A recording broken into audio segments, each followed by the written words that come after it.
Stallions on Strike by Aegis Shield. Chapter 1. Big Mac Breaks. Breakfast, marketplace, plow, buck trees, repairs, plow, shipments, dinner, soreness. Breakfast, marketplace, plow, buck trees, repairs, plow, shipments, dinner, soreness. Breakfast, marketplace, plow, buck trees, repairs, plow, shipments, dinner, soreness. Big Mac had had enough. It was his whole life, every second of it. He was tired of it all. Not of apples, mind you. They were just fine. He was tired of pulling the biggest and only plow on the farm. He was tired of carrying the giant crates on his back. By the salt of his brow did he and his fathers before him forge this farm from the wild earth, and that was kinda it. The fathers. Any pony could buck a tree and get an apple to fall from it, but no. Leave it to the stallions to do all the tough stuff. He can do it. He's big. He's a stallion. It's a stallion's job to pull the plow. That's the hard stuff. Don't worry about that giant crate full of Foss knows what metal bits of whatever machine they were installing wherever. If he complained, he'd only be told that that was a stallion's place on the farm. In life in general. Meanwhile, it felt like every time he turned around, the massive red stallion saw his sisters running off with their respective groups of friends for shenanigans. He was sick and bucking tired of seeing that while he slaved away day after day, work. There was more to him. He was good at fancy mathematics. He could smell a thunderstorm hours before it started. He could do stuff. He could. One morning, after much careful preparation and a super early breakfast, he made a plan and set it into motion. Hey, big sis, what's strike mean? Apple Bloom came into the kitchen after grooming for school. Granny Smith and Applejack paused their dishwashing at the sink, looking back at her. I saw it on a sign, she added quickly, in case the word was bad for some reason. What's it mean? Well, it means like when you hit something real hard. Strike! Applejack clopped a hoof hard on the kitchen tile, making a loud sound. Apple Bloom looked puzzled. There was a short silence, and she frowned at the floor for a few moments. Does that mean Big Mac's gonna hit me if I wander past him for school? The little filly said in a small voice, looking frightened. Applejack and Granny Smith looked at each other. What? The orange mare furrowed her brow. What do you mean by that? She cocked her head when Apple Bloom pointed towards the front of the house. All three ponies went to go see, and Applejack pushed the door open. Well, I'll be, Granny Smith gaped alongside Applejack. Big Macintosh was standing in his own front yard, a scowly look on his face, holding a picket sign. Clumsily painted on it was Stallion on Strike in big red letters. When he saw they were looking, he began to slowly pace back and forth in procession, stomping his hooves. Set up nearby was another sign that said, Too much hard work, and next to it, More off time, and next to it, Buy one, get one free. He gave a pause at the last one, cocking his head. Coughing a little, he turned it around so it now read, Mares should work too. Is he gonna hit me or nah? Apple Bloom said, a little frightened. No, go on to school now, Apple Bloom, Applejack said slowly, not sure what to make of the scene. You go on and finish the dishes, Granny. I'll sort all this out, she reassured the ancient mare. Her little sister scuttled past the massive stallion, and he gave a mild wave when she went. What in tarnation do you think you're doing out here, Big Mac? He lowered the sign into her face. Stallion on strike. Yeah, I see that, she said frowningly, pushing it aside so she could see him. What, you want days off? That's fine, take a few. Me and Apple Bloom can keep things going okay for a few days.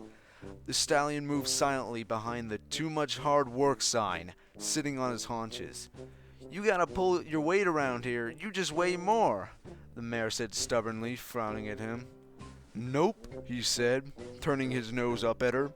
He moved on to his "Mares should work hard too" sign and planted his butt again. Big Mac, I do just as much hard work as you around here. I bug trees and feed the chickens, and Apple Bloom does everything her little body can handle at her age. Applejack was having none of this. What had gotten into her red sibling all of a sudden? Clank! She jumped. Big Mac produced his plow from precisely nowhere, dropping it at Applejack's hooves. Then the straps, then buckles, and the blade sharpeners.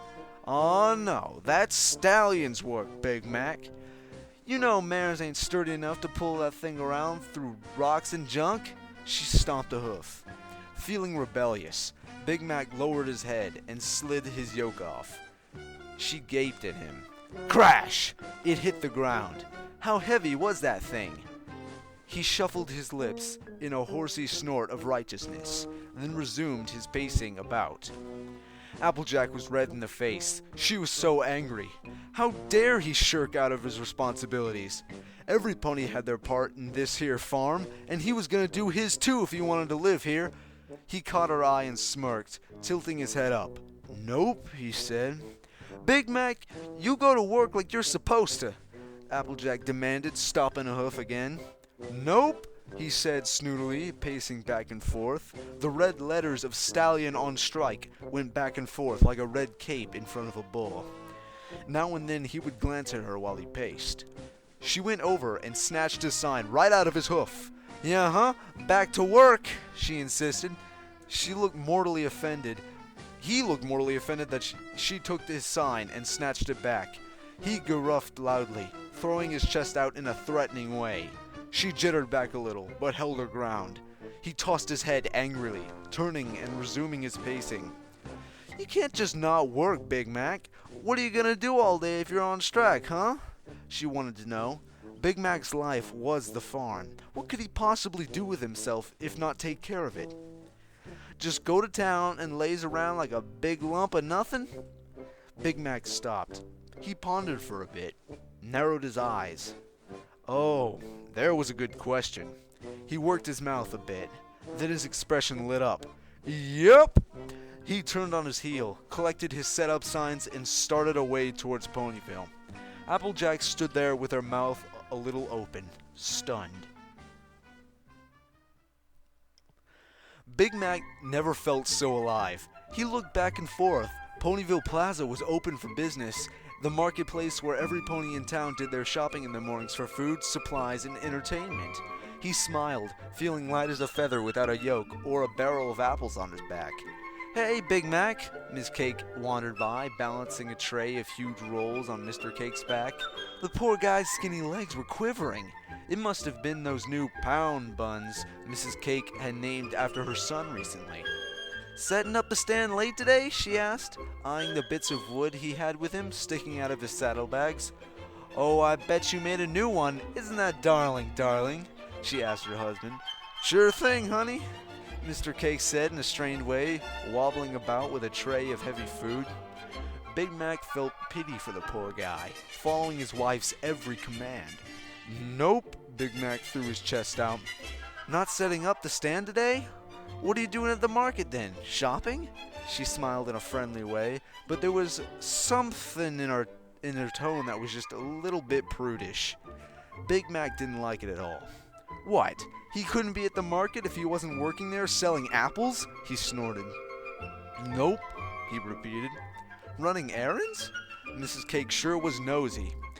Big Mac rolled his eyes, gave up, and turned one of his signs over. She stared at it.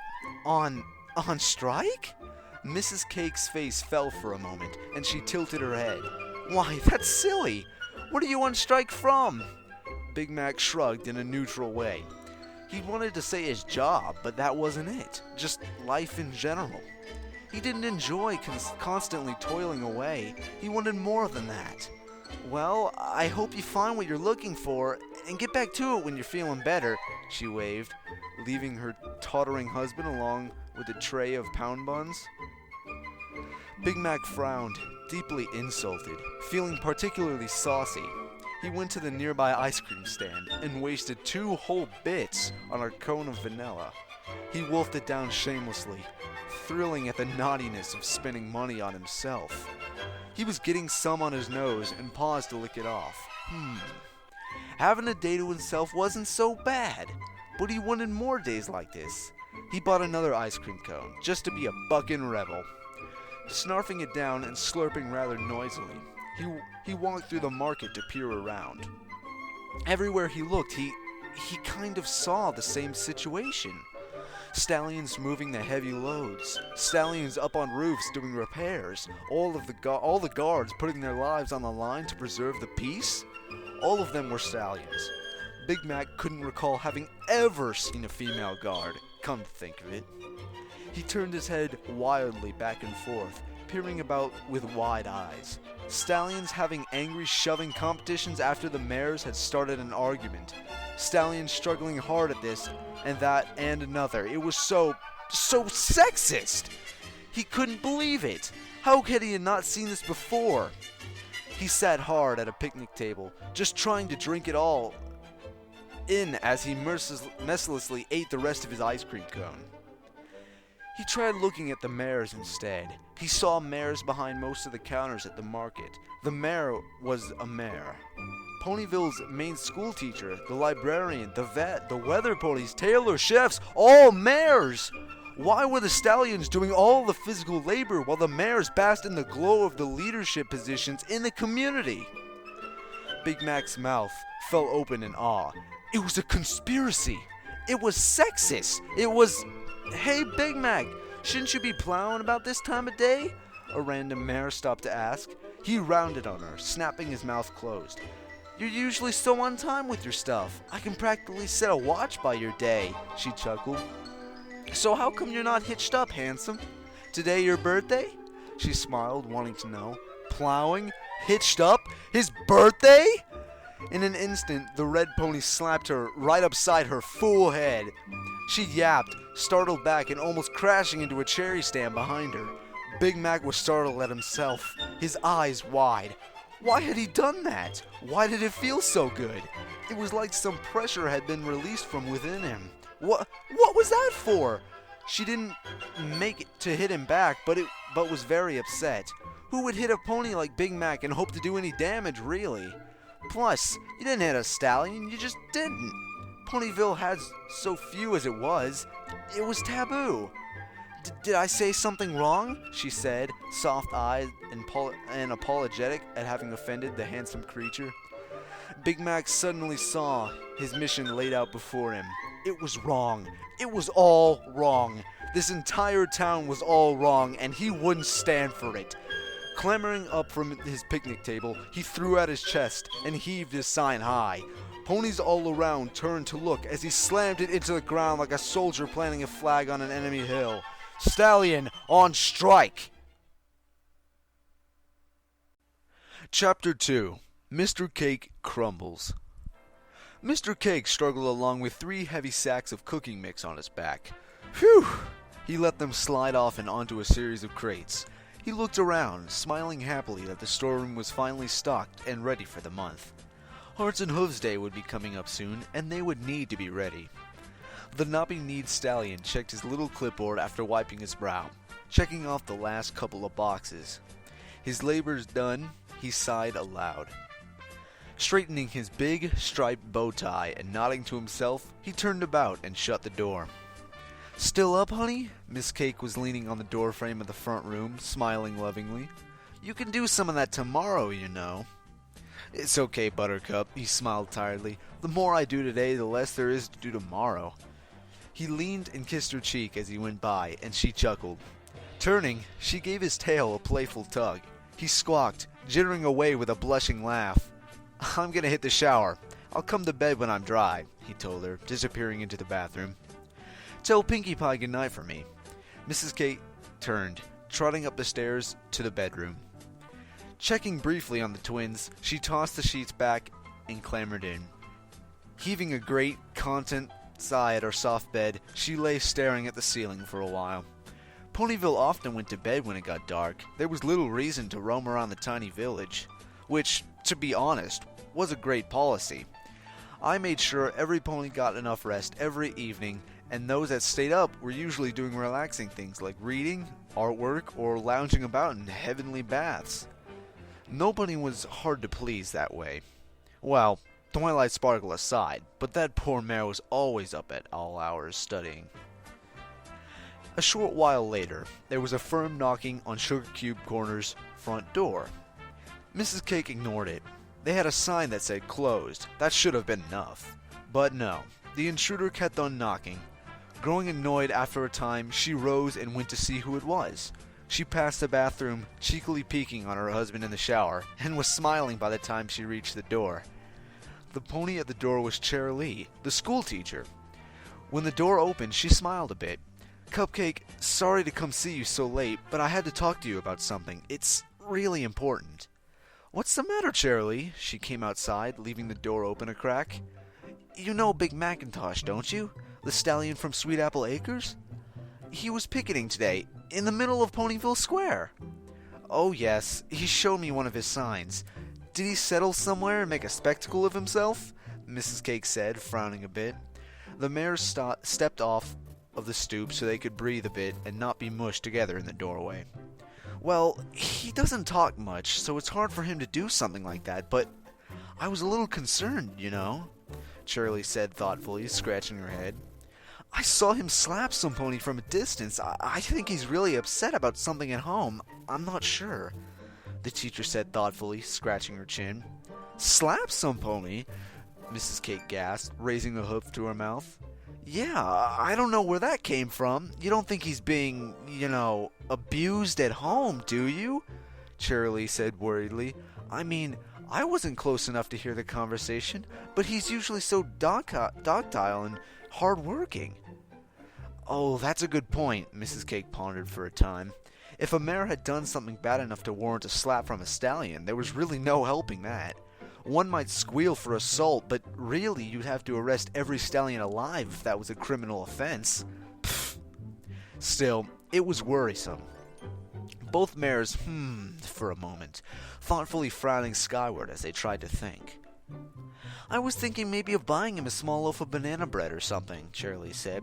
"I know he's not joined a herd yet, and thought, well, maybe he's lonely or something." The purple mare tilted her head at her friend. "Well, that's true. He's not in a herd. Maybe he just needs attention." Cupcake wondered aloud, scuffing her hoof on the ground a few times. "What about Twilight Sparkle's herd? 5 mares and no stallion? That has to be tough. Or maybe Vinyl Scratch's herd. I heard they'd gotten a new stallion to move near here for the next couple of seasons." "He doesn't like noise, though. The poor thing lives on a farm." Shirley shook her head. They pondered for a time about setting up the barrel-chested Crimson Stallion up with some pony. If he was acting up and picketing and slapping ponies, clearly something needed attending to.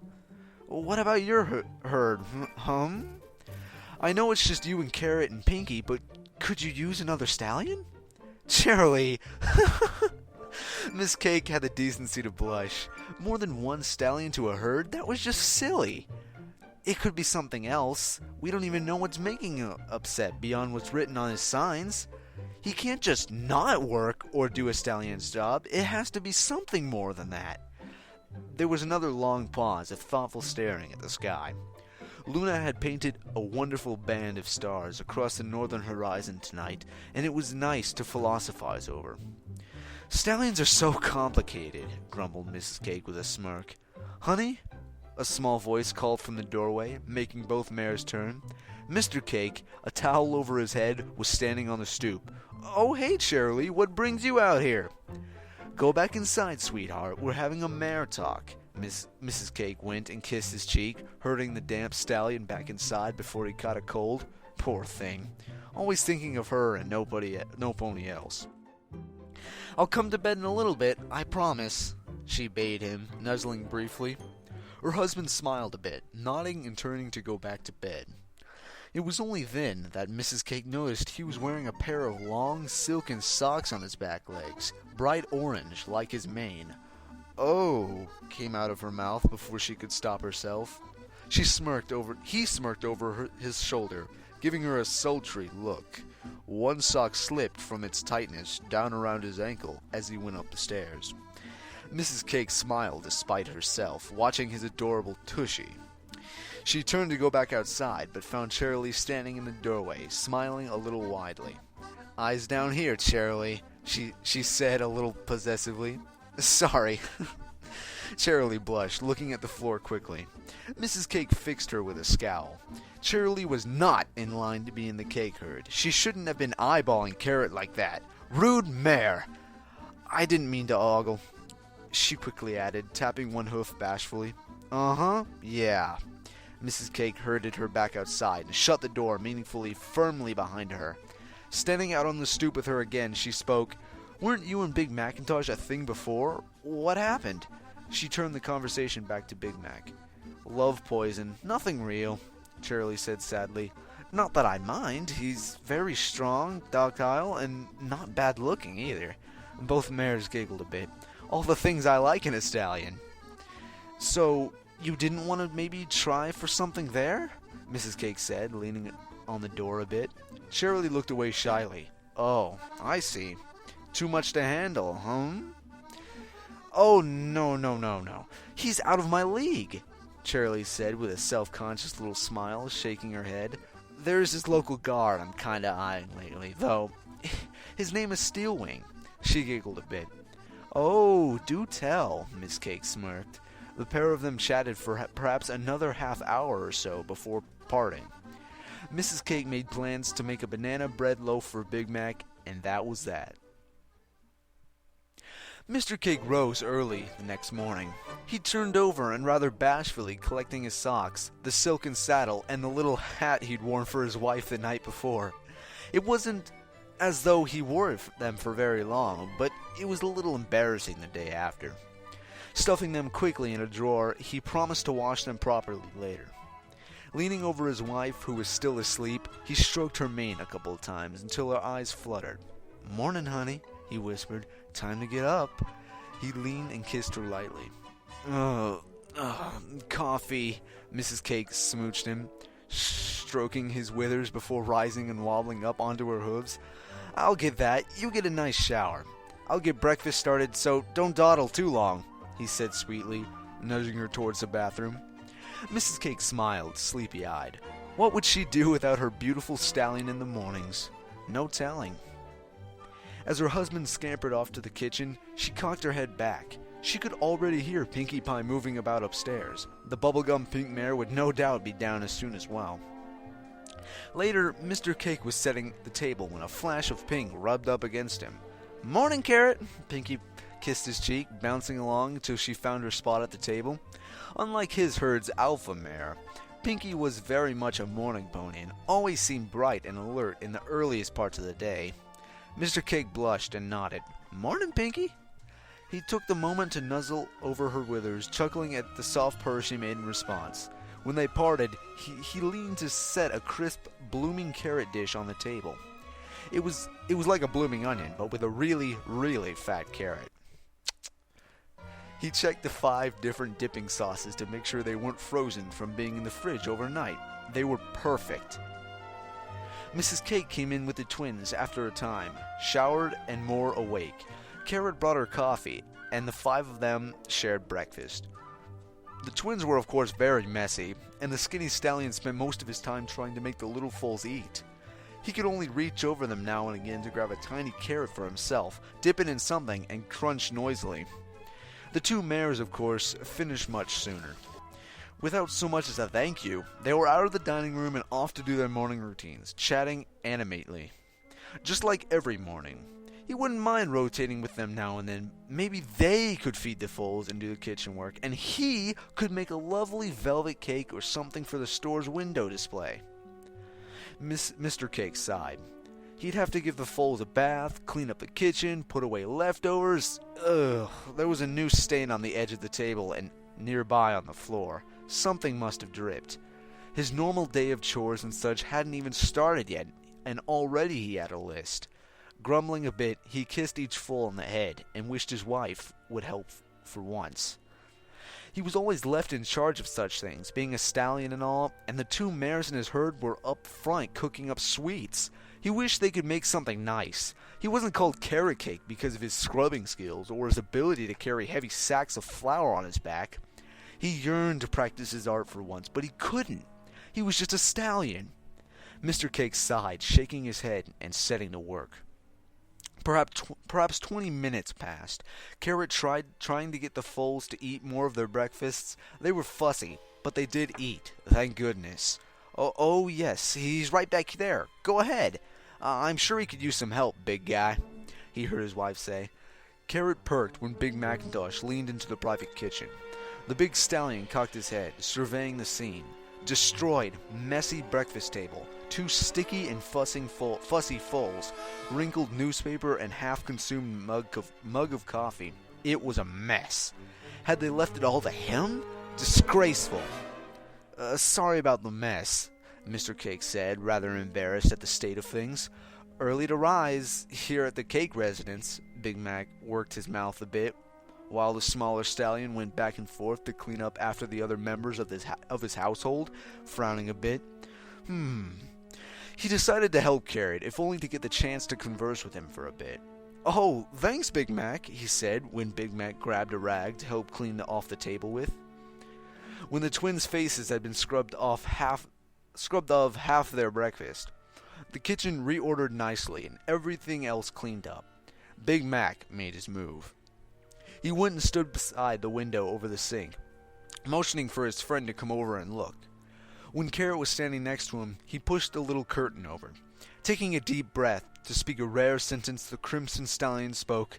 I gotta show you something. Look at this, he started, pointing out everything he'd seen the day before. Mr. Cake stood there, positively spellbound, as Big Mac showed him everything that was wrong with the world, wrong with the town he lived in. He felt it in his heart of hearts, but he had never been brave enough to form the thoughts in his head or question the status quo. Now, here was a big, strong stallion, shoving his nose in it, making him grasp it. The wool was pulled back from his eyes. How did I not see? I thought it was just me. I thought I was the only one like this, he whispered, slowly undoing his white apron and setting it on the counter next to him. He looked over at his friend, who nodded with a serious frown. Over the course of the next hour, while Carrot cleaned and arranged the storeroom for the day, of course, Big Mac recruited him to the cause. It was nearly noon when Miss Cake was cuddling with the twins a bit. She just happened to glance out the front window of Sugar Cube Corner and jolted to a stop. What the? Mr. Cake and Big Macintosh were outside holding picket signs. Stallions on strike! Mrs. Cake narrowed her eyes angrily. Big Mac was not getting that banana bread now. Chapter 3. Spike Shatters. Spike was perched atop the table in the middle of the library, smiling to an audience that wasn't there. He was dressed in his bright pink cooking apron, holding a feather duster and pretending to get at a dusty corner when the time called for it, or if some pony came by. He glanced down at the book that was propped open in front of him on the table, then held his duster high and softly whispered, She should have died hereafter. There would have been a time for such a word. Tomorrow, tomorrow, and tomorrow creeps in this petty pace from day to day, he recited without looking down at the book again even once. He smiled proudly at himself, mumbling over the next few lines as his invisible audience looked on with fascination. He imagined his apron was a fancy stitched shawl, his handkerchief headpiece a fancy feathered hat. He was on stage. He was the star. Spike! Twilight called, tearing up out of the basement. The little dragon hopped down quickly, snapped the book shut, and was halfway to the shelf when his mistress/mother figure emerged. I need that book on plants, molds, and fungi from the Middle Era, she said, rushing from shelf to shelf fretfully. My potion will never work without it. Spike rolled his eyes, sauntering to a shelf and pulling it easily. How did he know where it was so fast? Twilight reshelved the whole darn library at least once a week, given that Rainbow Dash didn't come crashing through the window again, or any other shenanigans, that is. Then it would be more. The purple dragon was small in stature, but brilliant in mind. "Here it is, Twilight," he said, offering it up. "Thanks!" Twilight grabbed it and rushed back downstairs into her lab. "You're welcome," Spike grumbled. He followed her downstairs to see just what she was up to this time around. "What are you making, Twilight?" he asked, setting his feather duster on the stairs. "It's a potion that can change the color of your eyes," Twilight said, flipping pages as she went. Squinting over the text and refusing to use her reading glasses as usual, the young mare got a glass jar from the shelf and emptied the contents into her brewing stand. "Why would you want to make one of those?" Spike wanted to know, peering over the bubbling mix. Twilight quickly shuffled him back with a hoof, scowling a little. "I mean, that does sound fascinating, but why?" "Same as main coloring your fetlock hair," Twilight said, waving a few fumes towards the vents so it didn't stink up the whole place. Getting her stirring rod, she turned it over a few times. "Some ponies just want something different than what they have naturally," she said absently. "Are you making that for yourself?" Spike said uncertainly. You look great like you are." "Spike," Twilight barked, mildly embarrassed. Have you finished your dusting and all that? Did you sweep the stoop like I asked? We've both got chores, you know." She steered the conversation at him, red touching her cheeks. Well," Spike said, hiding his duster behind his back. "Go on now. This is a mare's work, not for baby dragons to worry over." She favored him with a kiss on the forehead, herding him back towards the stairs. "Just call me when lunch is ready and we'll have it out on the balcony, okay?" She smiled, trying to be kindly again. "Oh, okay." Spike felt himself being drafted into making lunch again. He trudged back up the stairs, looking over his shoulder as Twilight got an eyedroppers full of something to add to the mix. He sighed, making sure the basement door was wide open so Twilight didn't suffocate from the fumes of her experiment or something. Opening the library's front door to allow a cross breeze, he went back to work. Dusting, cleaning, shaking out the rugs, starting lunch, making the beds, changing the laundry, pretending not to see the long silky socks in one of Twilight's drawers that was occupied by something phallic-shaped. He took the curtains down and shook those out too, got the mail, swept the stoop, triple-checked the stacks for anything that might have escaped a shelf. The baby dragon sighed, slowing and coming back to his Shakes Pony book. He wished he could act. He really did. The hearth-warming play had really opened his eyes to the idea, and he never felt so alive when he was on stage. He'd asked Twilight to let him join an acting group, but no. They traveled, and she couldn't have him running around with strangers. So, he went to the local school to ask about their drama club. Cheryl had appeared a few days later with a permission slip for Twilight to sign, but the Lavender Mare had turned that down too. With all the chores, adventures with their friends, letters to and from the princess, he surely didn't have the time. What if he belched up a royal letter in the middle of a performance? How silly would that make him look? So, Spike ventured to the local theater group. They did Shakes Pony in summer, and they never hopped towns. That would be better, right? A local group? Again, Twilight had headed him off, though. Those were grown ponies, and it was for actors 18 and older. Since Spike was only 16 in pony years, and a baby dragon to boot, he wasn't qualified. It wasn't fair. Spike wilted, taking off his handkerchief head tie, putting it on the table. Glumly, he went and got his Shakes Pony book again. He flipped it open to where he was. Even with all the chores and other things to do, he could still dream, right? "Tomorrow, tomorrow, and tomorrow," he murmured softly. He found his place and went a bit further. "To the last syllable of recorded time, and all our yesterdays have lighted fools." He leaned on the table, a bored expression on his face as he tried to sink into the text and forget what was around him. "The way to dusty death." The purple dragon sank into a chair. "Macbeth sure knows how to be depressing, huh?" He asked no one at all. He understood the text, even having not gone to school at all. Living in a library gave him a sharp, brilliant mind. Macbeth's ultimate conclusion about life was that it was brief, devoid of meaning, and full of struggles. He sighed, flipping the book closed. Perhaps Macbeth wasn't the best play to be reading right now, with his mood. He checked in the oven, getting the little woven basket meant for outside meals. He wasn't unhappy with his life. Twilight took very good care of him, sort of. Well, he lived with her in her home anyway. Most of the time he was making the meals and doing the laundry and such while she went on with her scholarly pursuits. She left him behind when she went on adventures with her friends most of the time too. They bordered somewhere between mother and son, and brother and sister, but more and more as he grew up, Spike began to feel less fulfilled. It felt more like master and homebody. He wanted more. He wanted to be able to do what he wanted, not just take care of the purple mare downstairs. She wasn't unkind or mean to him, but he just wanted more. Why wasn't he allowed to go to school, or take acting lessons, or join a summer camp program and do plays?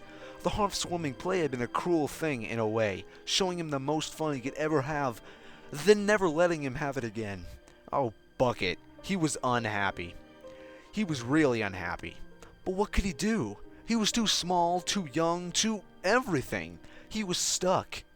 Feeling helpless, Spike rested his chin in his hands, heaving a deep and depressed sigh. Some days were better than others, but he wanted to be more than just a homebody. If he were a stallion, he'd at least have gone to school and made more friends. If he were a mare, he could pretty much do whatever he wanted. And until a couple hundred years went by and he was the giant of a dragon, he was stuck here. That was a long time. Until then, he wasn't anything. He was just the faithful assistant. He sighed aloud, drawing little circles on the table with the pad of his finger. Something in the kitchen dinged, snapping Spike out of his thoughts. He rose, coughing a bit and wiping his eyes. Quickly gathering up the tomato lasagna he'd made, he put it in a nice insulated pan and got plates, forks, plenty of napkins, drinks, and everything else needed. Quickly going and setting everything out on the upper balcony of the Golden Oaks Library, he turned to go fetch Twilight Sparkle. But something caught his eye. Big Macintosh, Mr. Cake, and Caramel were stomping down the street single file. They looked pretty angry. Tilting his head, Spike saw they were carrying signs on their backs and holding them as well. "Stallions on strike! We demand equal rights! Mares should work hard too! Too much hard work! And stallions are not slaves! Equal pay" were among them. What in the hay were they doing? Spike watched them file past the library and go up to a random stallion. He was a great muscled thing with tiny wings and blood-red eyes. They chatted to him for a time while Spike watched. Then they turned and started pointing things out. Mr. Cake showed the muscled stallion different ponies all around them on the street, pointed to nearby businesses, then towards Canterlot, and all sorts of things. Spike grew curious, scratching his head. The massive stallion's mouth fell open, and his expression turned shocked. He face-hoofed and made some violent gestures. The group of stallions gave him a sign that read, "Down with the mare," and he waved it around wildly. Spike chuckled a bit, then frowned a bit as his eyes slid over the signs again. Mares do work hard, don't they? AJ works on a farm, and Rarity runs her own shop. He decided to go down and talk to them, and see just what they were up to. "Spike!" Twilight came up the stairs several hours later. "It's almost evening. What happened to lunch? I lost track of time, but now I'm starving." She emerged into the main library room, only to find it empty. The front door was open, the kitchen was not occupied, and there was no baby dragon to speak of. "Spike? Where'd you go?" She made a quick circuit through all the rooms in the treehouse, and even poked her head out all the windows. No Spike. Did he go somewhere? She wondered. Where could he have possibly have gone to? He's a baby dragon. She rolled her eyes a bit, smiling. "I bet he went to go see Rarity." She shook her head, getting her saddlebags to go and fetch her wayward charge. She loved the little guy, but he really needed to stop chasing mares that are much older than him. Or mares in general, really. Well, that sounded a little racist, but she meant well. The poor guy would outlive any pony by hundreds of years. It wasn't proper. Twilight didn't get much of more than a block from her house when she spotted an odd spectacle in the street. There was a group of stallions standing in front of an ice cream stand, passing out ice cream to each other. Big Macintosh, Mr. Cake, Snowflake, Caramel, and Spike? Since when did he hang out with grown ponies like that? Cocking her head, she made a beeline for him. "Oh, hey, there she is. Hey, Twilight," Spike said from atop Big Mac's back. The herd of males turned and fixed her with rather pointy stares. The purple mare stopped short, cocking her head. Hey, Spike? I was wondering where you wandered off to," she said, lifting a hoof like she might bolt from all the glares. I'm here striking with the guys." Spike held up a mini sign that read, "Representation in local government based on gender ratios as voted by the local democracies under the diarchy." Twilight puzzled over the rather complex statement for a moment, and when she'd worked it out, she stared at the other signs. "Striking? From what? You don't have a paying job," the purple mare said with a frown.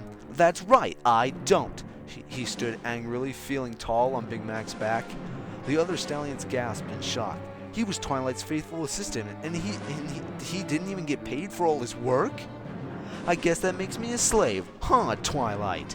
"A slave?" Twilight said, her brow knitting in worry. "That's not true. You're my assistant. I rely on you more than any pony. What would I do without you? Cook your own meals, do your own laundry, and actually do a librarian's work for once?" Spike said, a little nastily. Twilight gaped at him, more than a little stunned. The combined glares of the 4 stallions with him didn't help either. "What?" Twilight frowned. "I have to work too, you know. I'm the princess's protege and a research scientist. I don't have time to cook and clean and do all the rest of the little things around the house." The glares only deepened. "What?" she asked reproachfully. Going on the defensive at last, she leaned back. "That's what I have an assistant for." "Aha! She admits it!" Mr. Cake shouted. "Slave driver! Come on, Spike.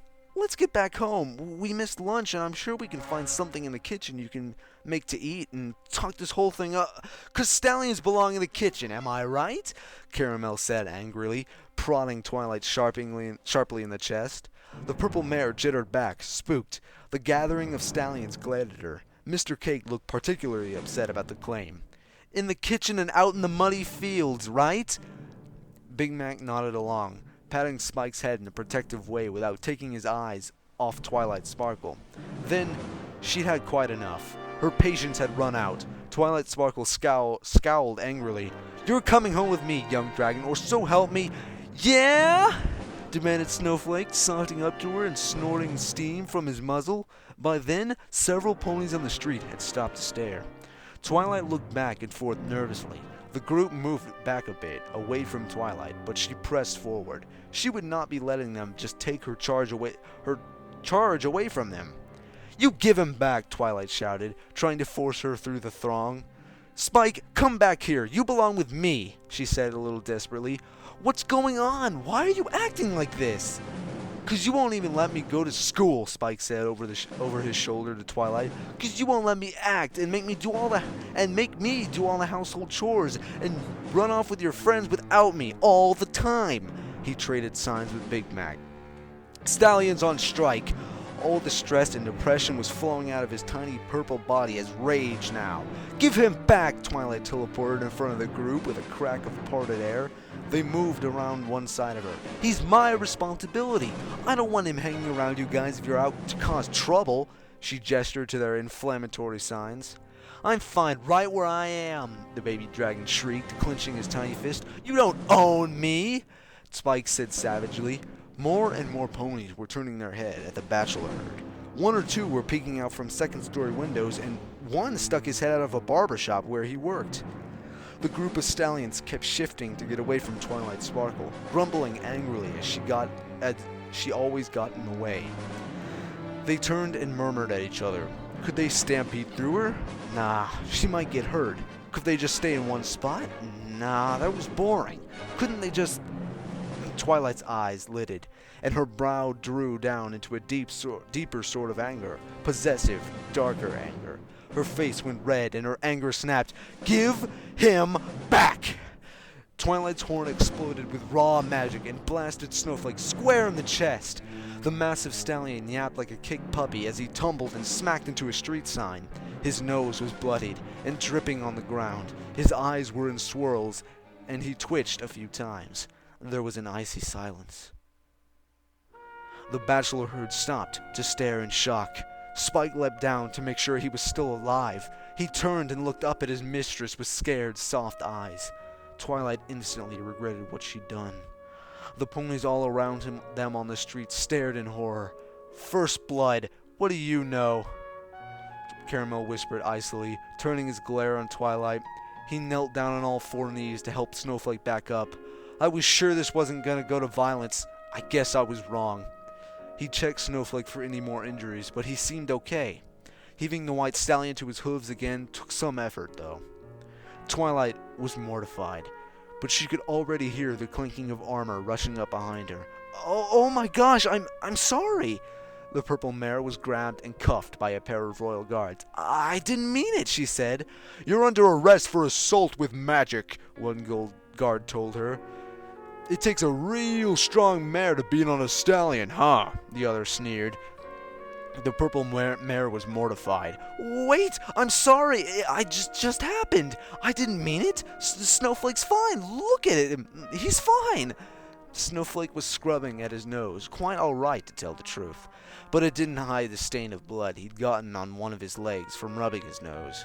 Twilight was dragged away, kicking and shrieking. I was just, she was sobbing by then and couldn't finish her sentence.